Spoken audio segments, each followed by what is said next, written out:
What's going on YouTube? Pistol Pete here at you again. As you could tell by the title, today we're going to be talking about the K-Bar Jarosz Choppa. So again guys, looking out with some of these finds, I'm finding a lot of these older discontinued blades. This is one I've been wanting for a long time. Ever since I saw, I think Prepared Mind, Chris from Prepared Mind 101 do his review on it. And not just him, there's a few other ones. If you go and check out some of these guys and do these chopping reviews, and this thing hits, dude, for a little, slender, I shouldn't say little, because it's not little, for a slender, smaller stature to medium stature blade, it hits with the big boys. So it hits out of its weight class. So before I get too much into my opinion and my story on this one, let's go over some specs here. So boom, and show you the blade too first here. So I'm gonna put the specs here. It's gonna be right here. You'll see them all listed. And then just go over briefly some of them here with you. So you got a 15-inch blade length. You have a 9.78 5, I believe, so a little over 9-inch cut blade length, and it's 0.19 inch thick. 1095 Crowvance steel. It does come with these really crappy slick, like K-Bar does that. They do that slick crap on here. Then they call it as a Gryvex or something like that. It's just that plastic. It's like a thin plastic handles, and so like most K-Bars, including the Becker line, they all have great ergonomics. Even this one, but the handle scales and the feel are just too slick. So moisture, water, blood, whatever, oil, this thing can come flying out of your hand. It's just too slick. So a lot of people, they'll do is they'll put that hockey tape around it, or they'll put some sort of rubber textured or one of those tubes, bicycle inner tubes over it, or I guess they call them Ranger bands if you want to buy the expensive version of that. They do something like that to keep it from sliding out of their hand. But what I did was I went to Lucas Carroll, and I'm going to give him a plug down here. If you go look in the description below, I'll have his his Facebook page where you can hit him up at. Just message him if you want something like this. But look at these handle scales he made for me. Just absolutely freaking beautiful. Look at that. These are Micarta handle scales, and I had them dyed brown to kind of match the originals. I think it came out amazing, and the grip on this is just awesome, awesome, awesome. So okay, so going back to the knife, and this was designed by Jesse Jarosz, which he has a couple designs that are pretty badass. He has a Turok, and he also has a Globetrotter. The Globetrotter is discontinued, and I guess we get the story of this. So this one I always look for this one because I do love the look of it. I think it was a pretty badass little chopper. It reminds me of like a sleeker, more future design for the K-Bar BK9, in my opinion. I know BK9 is its own beast, and it's right. It's going to be, but this keeps up with the BK9 in my opinion, and this is a little bit easier to carry, a little bit lighter. So I would recommend either one, really. I mean, you can't go wrong with either one. I did bring out the BK9 to show you the comparison and the size differences, and you could see for yourself. But I wanted to go over first just how I got this and what I was looking for. So eBay always has different ones come up, and a lot of times these blades, these discontinued blades come up, and these people, people are just, I get it, you're trying to make money, but they want way more than it's going to go for. A lot of times they'll be asking, like, I saw this come up a few times for $250, $300. It's like, I'm not going to pay $300 for a knife that was under $100 back when it was, unless it's a super rare older one. You're talking a blade from the 80s or something, but this is not that old. This was discontinued just about probably 15 years ago. So I don't mind paying a little extra because I get it. It is discontinued and harder to find, but I'm not going to be paying 3 or 4 times the price that this was launched for or sold for. So I ended up finding this one, which was good because whoever sold this to me was on eBay. They were reasonable. They're reasonable. It was like $10 over what they went for new. So, but and that's, in my opinion, that's good. I'm willing to pay. If it's something rare, something that's hard to find, I don't mind paying $40, $50 more, but I'm not going to be paying 3 times. I'm not going to pay for a $100 knife. I'm not going to pay $300, $400 for a $100 knife.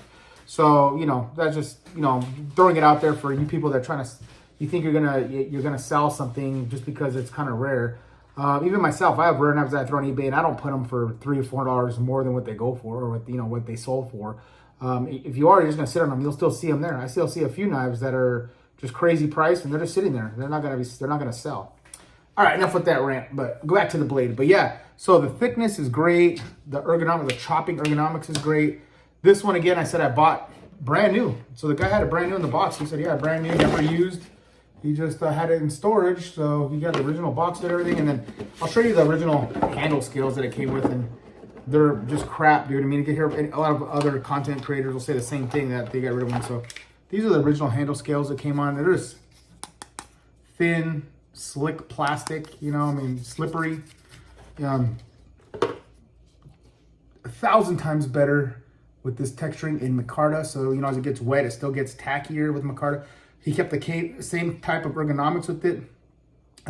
Lucas Carroll, man, he just does amazing work when it comes to handle scales. You can see he does a lot for everyone. He does a lot for the different K-bars. He does, I've seen him he does a lot for work tough gear. He does, all different types. Whatever knife you have, he probably already has the print for it. If not, you can send him the knife and he could make something just amazing for you. And look at these are just absolutely perfect texturing. Amazing. So yeah, how to get rid of these. These are just horrible. The sheath is cool. I like it. It's typical K-bar style. You got your multi compatible. You have your little button here with the Velcro in the back. See, you're showing up there. Yeah, so it's just a button fastener. One button here to keep it in place. Has a big fat lanyard hole for to put on your leg here. Not bad. It's very simple. No pockets, nothing in front, but it's okay because it does have these multi-compatible straps here. You can hook something to it if you want, attach something else to it. I like it. Very thick. It feels like quality. This one doesn't feel too bad for their K-bar standard sheath. It feels a little better quality than like what you get with the Becker line. I like it. I don't think it's that bad. And again, this thing did come brand new with all the paperwork and the little knife holder so you don't cut yourself when you pull it out. So I'll show you this side. Here's where it says, let's see, 7507. Here, K-Bar New Orleans. Then you have the emblem for the Jarosz and his emblem on there that he uses.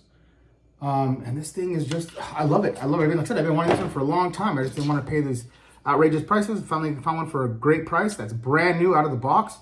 I love this finger choil here. It's a nice, fat, generous finger choil. This thing is over 1 inch in length right here. So, I have pretty decent sized hands. They're not huge, about between an X and an XL and a double XL is mine.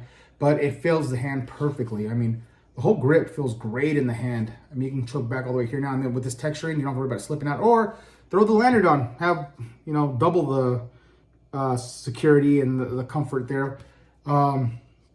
Just absolutely freaking beautiful. Got my fingerprints all over it now. I love the design. I love the feel. Hacking, just the hacking with it. Super light and nimble in hand. Just a badass little knife. And this thing, you won't get too fatigued because it is a lighter knife. But again, chops out of its class. I said, every so far, there's not one content creator that I've seen say this sucks. Everyone said it's just amazing. You got the Crovan 1095 by K-Bar. So the heat treat and the steel type is just perfect for something like this. You got the thickness there. Like I said, the 0.19 inch thick.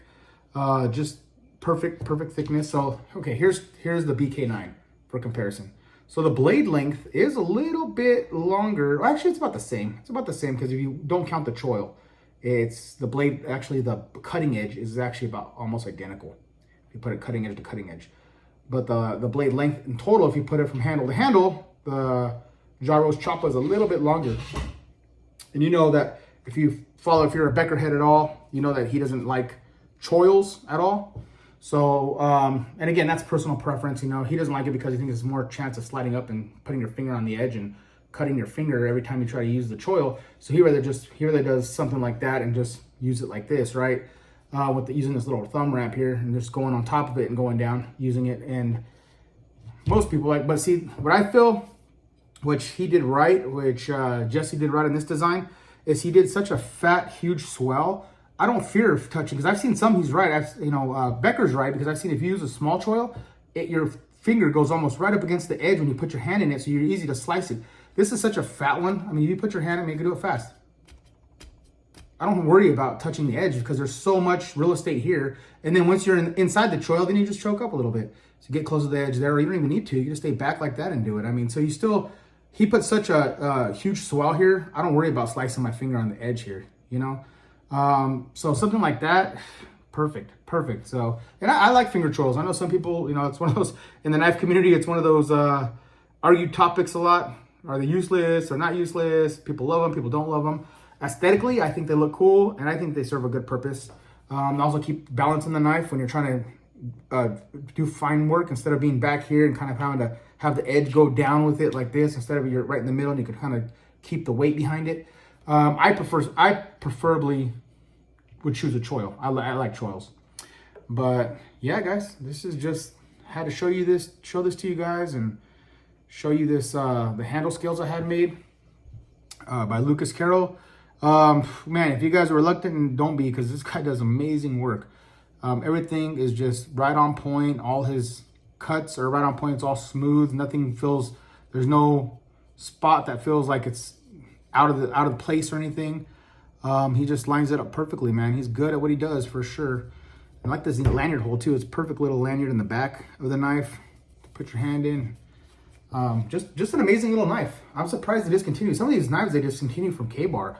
I'm just shocked at it, man. I mean, like the BK20, the BK29. A lot of these just really awesome knives, man. They need to bring them back or do a different run or something, because maybe, I don't know why. I don't know why they would discontinue them, because they're so popular, you know? They're so popular. Like this one here is just a beast. I mean, just a freaking beast. That's I don't know why they would discontinue this one. Maybe contract reasons. I don't know, but I'm glad I got one, and I'm glad I got it with these badass handle scales. All right, before we go, I brought a piece of paper out to show you the sharpness on this. And you know, most K-bars come razor popping sharp. I have no arm hair left on my damn arms. Very little to show you with my arm hair, and then plus it doesn't show up on this black. So this will show you how sharp it is, though. I mean, this thing is a freaking razor blade. Look at it. All the way down, just smooth as butter. Look at that. Try a small coating. Just, man, look at that. I'm gonna do a U here, watch. Oh, there we go. Oh, ripped it a little bit, but you can see when you can almost circle the paper, you know that knife's sharp. I mean, it's one thing to do this, and there's another thing to U it like that. And if it still doesn't snag at all, you know you got a freaking razor sharp edge. But yeah, this thing is just badass. We're talking laser beam. Come on, guys. I mean, one hell of an edge, like most of them. Like I said, most of my K-bars come like this. You know, they come just freaking razor blades. Yeah. All right, guys. I rambled on long enough.